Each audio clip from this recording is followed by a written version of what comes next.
and welcome. You're tuning in to Unbreakable Hope with me, your host, Jessica Rose. This podcast is all about seeking the light. In each episode, we chat with someone who has either overcome the darkness or who is actively spreading light within their own community. So let's jump into today's episode. Today's special guest is Billie. I am so excited to be able to have this conversation. We focus a lot on motherhood, but a family of service. And she has some really good insight and pointers on ways to be able to get your kids involved in service for their community. She's done so many great things to give back to her local community and worldwide, and even some international options. So I would love it if you would join us on this conversation to hear more about Billie, her motherhood, and also her future endeavors. Well, thank you so much for being here today. Thank you for having me. I'm excited to get to hear more about your story. It's always fun to hear about women who are mothers who are still doing amazing things in their community. So I'm going to pass it over to you and let you introduce yourself to our audience, and we'll jump in. Sure. My name is Billie Papuchis. I've been married for 19 years to my college husband now. We have 5 kids, ages 17 all the way to 6. So it's a pretty busy household. We have 3 girls and 2 boys, and they're all extremely active. So one of the things that my husband and I sat down with and decided that was really important to us was making sure that we create a little bit of a legacy of community service, a heart for service, giving back to our community, and just really teaching those skills for our kids. I felt like I learned that from my parents as well. Both my parents were in the Air Force, and one of the models is service for self. So I think that's one of the greatest lessons I learned from my parents is being able to give back to the community. You have such a range of kids' ages. I'm sure you see that all the time. Yes. What's maybe one of the barriers to having such a wide range? And then maybe what's some of the benefits of having that wider range? Yeah, I would say sometimes like the older kids are like, we didn't get to do that when we were younger. And, we always have those little battles back and forth, but together, like, I don't know. I love our big family. And even, I have a senior graduating and I have a kindergartner graduating. So it is a pretty busy year with those 2 things. But, even my senior just, adores the kindergartner, and they have such great relationships. And I think that's just one of the special things about our family is that, everybody kind of pitches in and helps each other. I have 2 boys at baseball right now. I have one at a crochet club. The other one should be cleaning her room, and the other one is on her way home from a trip. So yeah, it's a busy, fun house, and I wouldn't change it for the world. I love all the different variety too within your kids. And I can see that even my growing up with my brothers, there wasn't a huge age gap, but I feel like there was still the same thing as like, I didn't get to do that, or she's doing it differently. And it's like, what? So it's kind of funny that you say that because I think, oh, that's probably standard. Everybody. Oh, they're like, oh, little Jack's gonna have a cell phone next year, and I'm like, no, he's not gonna have a cell phone.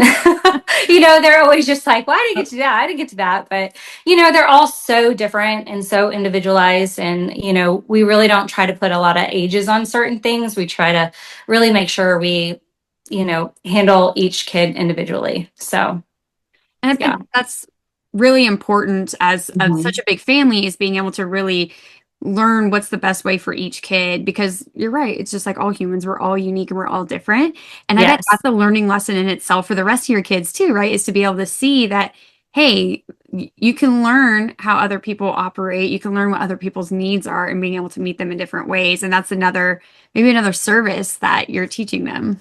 Oh yeah, they definitely, just teaching them patience with each other, especially with the age difference. And, we really work hard on making sure that you have to get along and you have to work together. So at the end of the day, so we definitely stay on top of all of that as much as we can. And that's a valuable lesson going into really any group, right? I remember having a conversation with my son about how he really didn't like this teacher's teaching style. I'm like, well, is there another class you can transfer to? No. Okay, well, how can we work with what you're being given? Right? You can't fail a class just because you don't like a teacher's teaching style. So some of those unfortunate times or good learning lessons. Oh, 100%. We have that. With having five of them, there's always those kinds of issues going on nonstop. And I'm pretty tough, honestly. I'm a pretty tough, mean mama. But at the end of the day, I constantly tell my kids, figure it out, figure it out.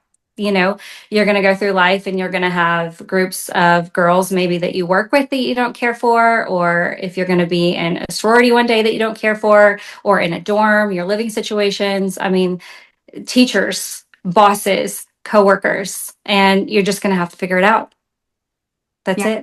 it. I think that's really valuable lesson at any age. And I feel like there's so many things that we wait to learn. And if we're waiting to learn, it's not really benefiting us. I don't know. I No, always think that we want our kids to have a better life than we had. We always want to sure. provide more for them and do more for them. And sometimes we forget it's also teaching them these lessons earlier, A like hundred we're talking percent. about, Yeah.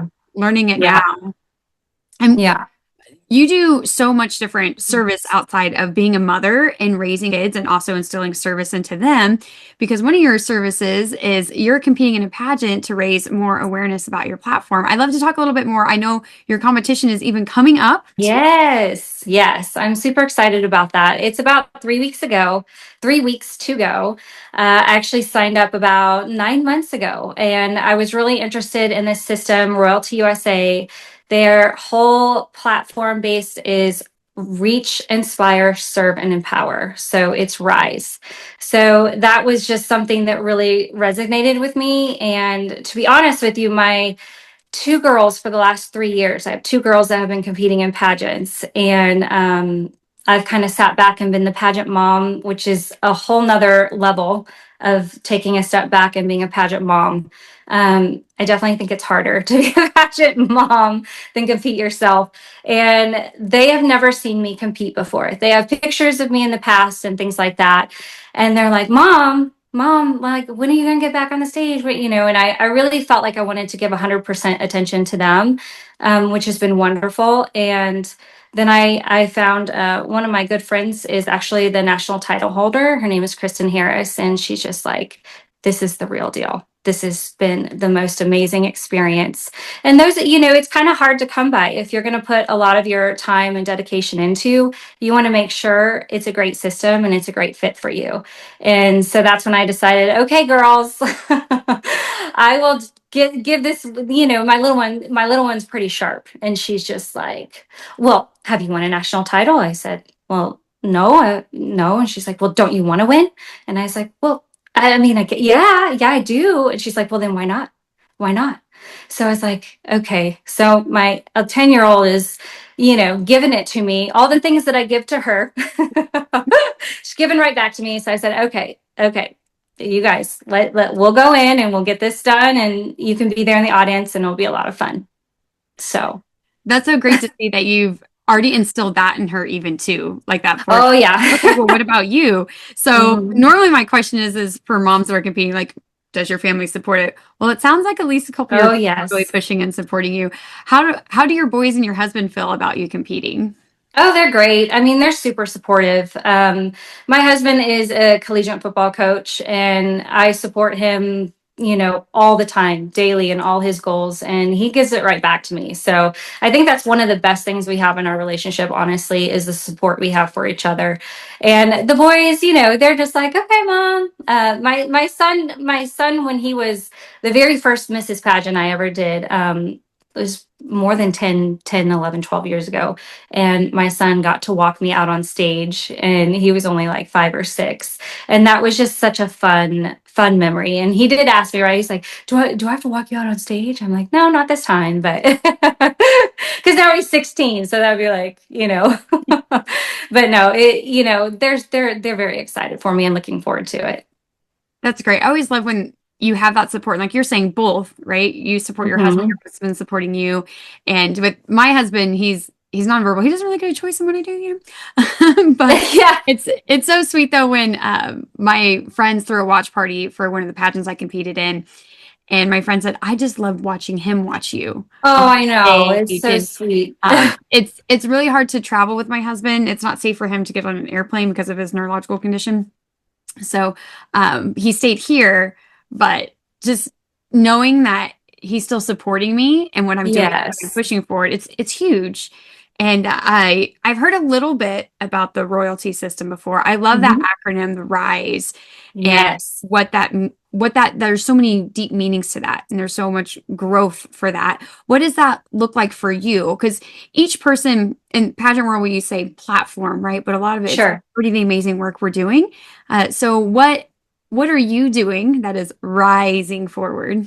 Sure. Yeah. So what I decided to do was actually take my nonprofit, which is the Seven Hearts Project. And what I wanted to do, we just do lots of different projects as a family. And what I wanted to do was do a specific project for each word. So I did a reach project, inspire, a serve, and an empower project.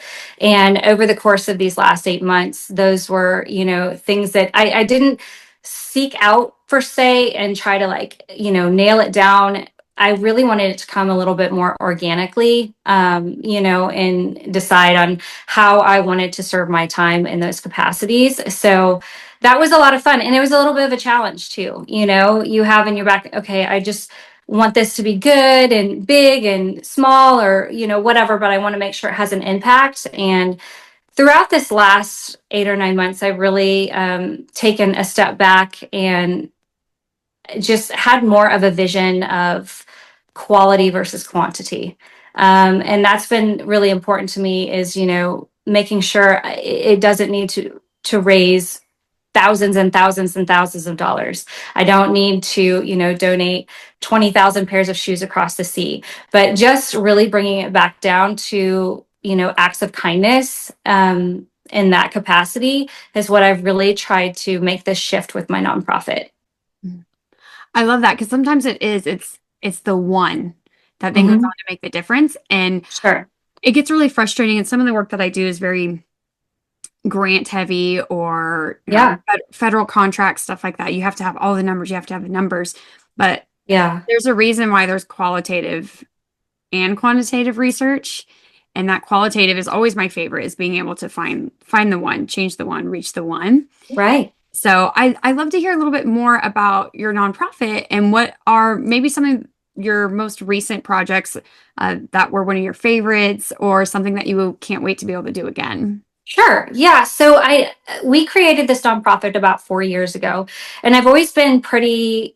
I have a community health degree from KU. That's what I graduated with. So I've always had these aspects of wanting to help out my community. And really, I think a pivotal point for me is I was in Louisiana with my husband during Hurricane Katrina, and we lived in Baton Rouge. And I remember I stepping into that for 10 days of just devastation and poverty, and I'd never experienced anything like that before. I'm from a tiny small country town in Missouri. I went to the University of Kansas, and then I moved to Louisiana, and 4 weeks later this happens. So I think that really set me to have a worldly, much more of a, eyes wide open view. And really, I just knew I wanted to get involved somewhere. So, with us moving a lot in 7 different states that we've lived in so far, it's always been kind of a goal to connect into the community because it's such an easy thing to do. I've been on Make a Wish board, American Heart Association boards, and all these things, been to big galas, raised all this money. But what I really wanted to do was just create something more for our family to create a legacy and something to also be a demonstration for others and to I get asked all the time like when are you guys doing events, can I help out, can I do this and that, or how do you do that, and it's really simple. It really really is simple. And like I said, this last year I've been kind of trying to, instead of saying okay kids, let's all go to the food bank and pack, food insecurity is a little bit more like my heart. And what I've done is taken a step back and created, avenues for my kids and what is interesting to them. So that has, been going on for the last year, I would say, much more impactful. Mhm. Much more impactful. I have a daughter who was inspired, to write a book, and now it's on Amazon. So that was her project, and then the sales of her Amazon, she created a free little library and took half of her sales. So now she, is going around putting her book in free little libraries. I have a daughter who is, the editor in chief of Yearbook, and she is started to use her camera a lot. And so now she's been able to go to a couple different events and take photos for those events, instead of just saying, you don't ever want it to be where you're, pushing your kids to do things. So what I've done, like I said, is just taken a step back and been like, okay, what are you interested in? Two of my girls and one of my boys plays piano. They went and played piano at a retirement home. 30 minutes of your time. Like very simple things, and so that's kind of where my focus has been. We have put on fun runs before. We actually sponsored a family in a developing country and fed them for an entire year. We've done other little things like that. But this last year in focus on this fourth year, I've really kind of taken it back and having my kids lead the way. And that's been really cool. I love that. I think that's a great lesson for everyone to hear is that finding the things that your kids are already interested in or Hmm. passionate about, because then that's a great way to connect their interests into service. And those are beautiful examples that you're already doing with your kids. Yeah, I tried to get like, oh, let's as a family, we're all going to go do this one event. And I don't mean to talk poorly about the event, so I'm not going to mention what it was, but sure. I had And some that high happens expectations. sometimes. Yeah, it does. I mean, it happens. Yeah, and it wasn't so much the event, it was the attendees of the event. Yeah. The and that's where I had this expectation and hope of how things were going to go, and then the attendees were actually not nice. They were very Oh, rude, they were very demanding. It did unfortunately the complete opposite. So instead sure. Of of what you were trying to do. Yeah. yes, instead of trying to take my son and say, oh, like maybe increase gratitude for the things that you have in your life by helping someone Mhm. else, it actually did the complete opposite. And I thought, okay, I gotta find something else. I gotta do something Yeah. different. But I I'll be honest, know. I never even thought of trying to say, okay, well, what is something that he might be interested in naturally that we could try and find a way to volunteer with that? Because there Yeah. might I have mean, been some groups I don't like know video what. game playing. Yeah, no, I know, but if you just brainstorm a little bit, you could really find like little avenues. Like even my son, he's like, well, he's 16, I don't volunteer a lot. I'm like, actually, you do. We were just adding up your hours. You have almost 100 hours worth of sports coaching Mm. under your belt. Going to these practices of your little brother or going and volunteering at a basketball camp. You don't realize, that is something you enjoy so much, but that is mentorship and that is giving back and being that kind of leader. So, and those things are important. And so he's like, oh, okay, I guess I do. I think a lot of us don't think about that.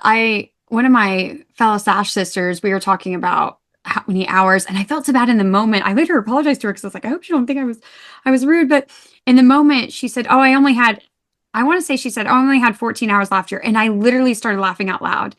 And I said, there's no way. And she looked very serious, and I was like, oh my gosh. I was like, I know from what I learned about her, I was like, there's no way you only gave 14 hours. Like you're saying you Right. only gave 14 hours. I know that you have invested so much more into your community.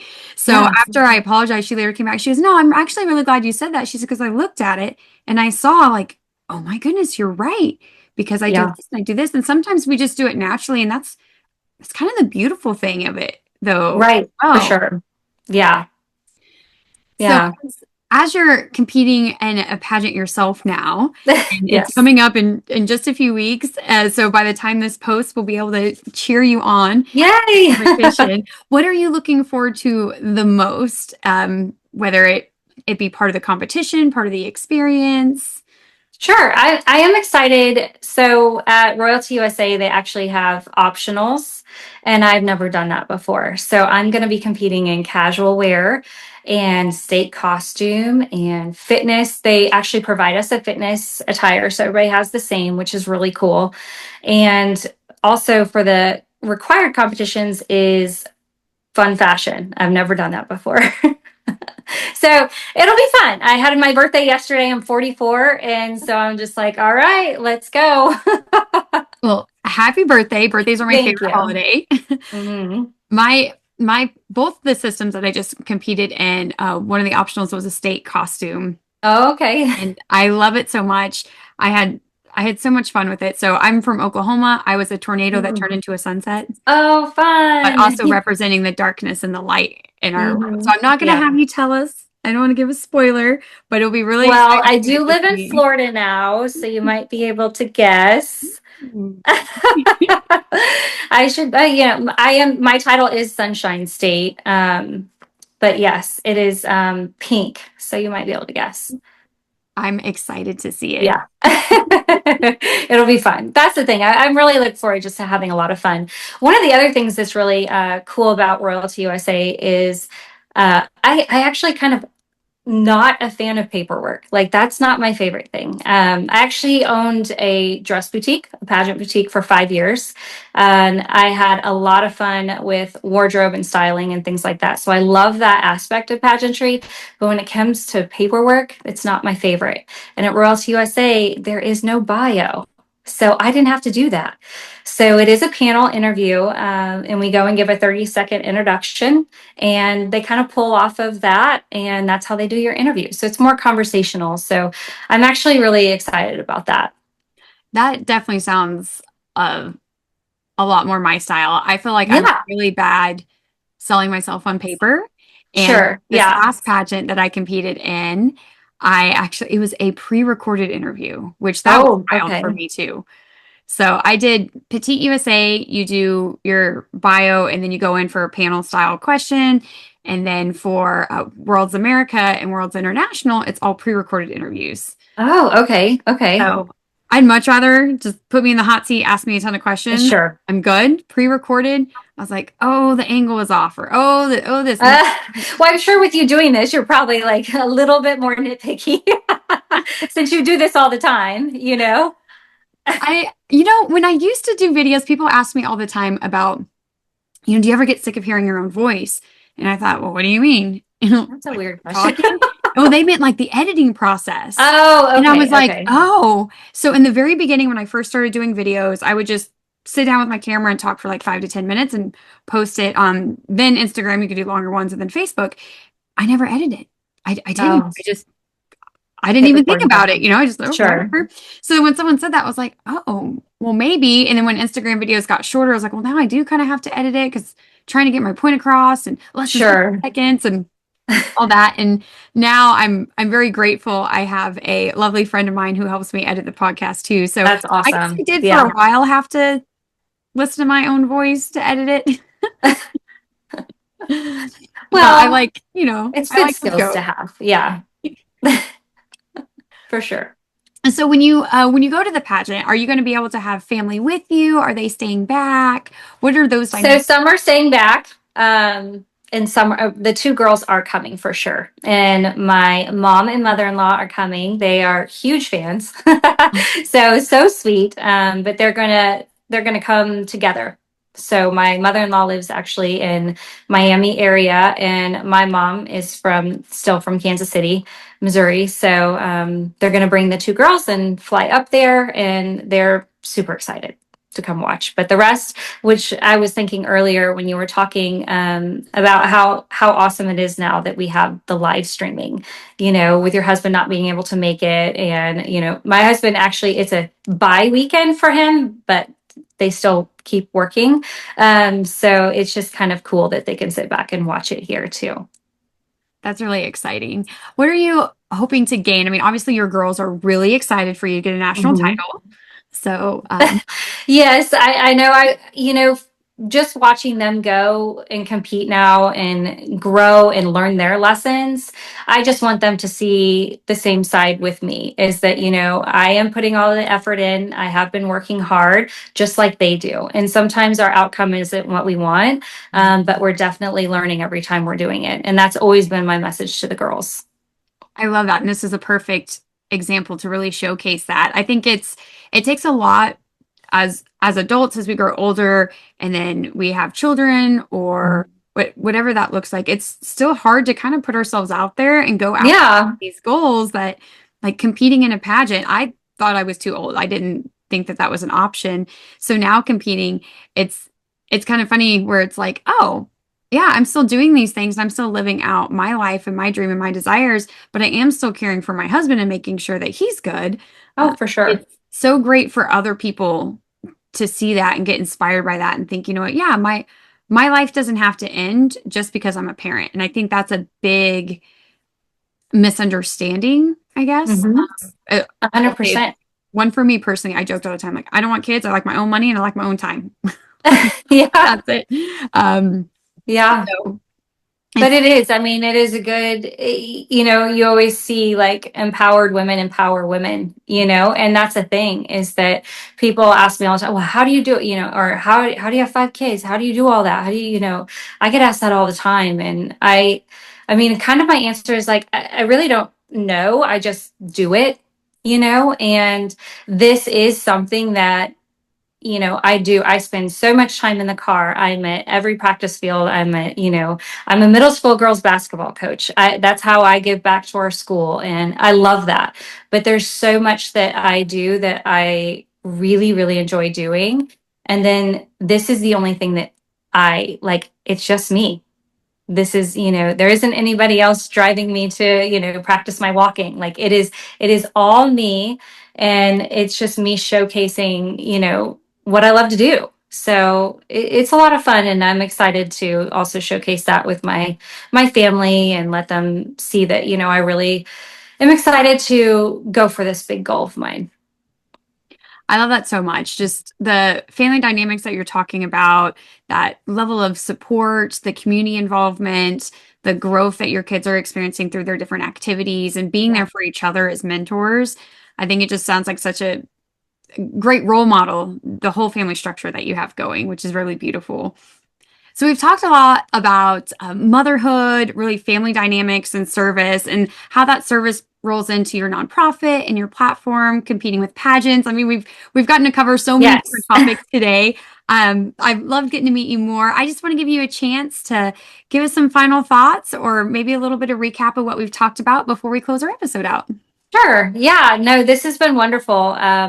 Like I said, I've never really done a podcast before or been on here, and this was something that was maybe a little bit uncomfortable for me, but you've been so great and wonderful, and I've really enjoyed my time. And if I wasn't trying to get myself in uncomfortable situations, it'd be hard not to grow, just like I tell my kids all the time. So this has been a pleasure, and I appreciate you. Oh, well, thank you so much for coming on. And I loved getting to learn some little nuggets and tidbits from you Mhm. about some of the things that your family's doing. And I think that's so awesome. I hope that our listeners take away some ideas here and some inspiration of it's never too late. Keep Absolutely coming not. back, following your dreams. Yeah, for sure. I I appreciate you so much and all the amazing work you're doing for your community. Thank you. Thank you so much. Thank you, listeners, for tuning in. If you found this episode inspiring, please share it with someone you never know who needs more light in their life. May this serve as a reminder that there's always darkness in the world. Do not let it consume you. Always seek the light. Please take a moment to do the good old subscribe, rate, and review. Your support means so much to me, and it helps me spread more light and love. Until next time, be kind, be loving, be human, and don't ever let anyone steal your hope.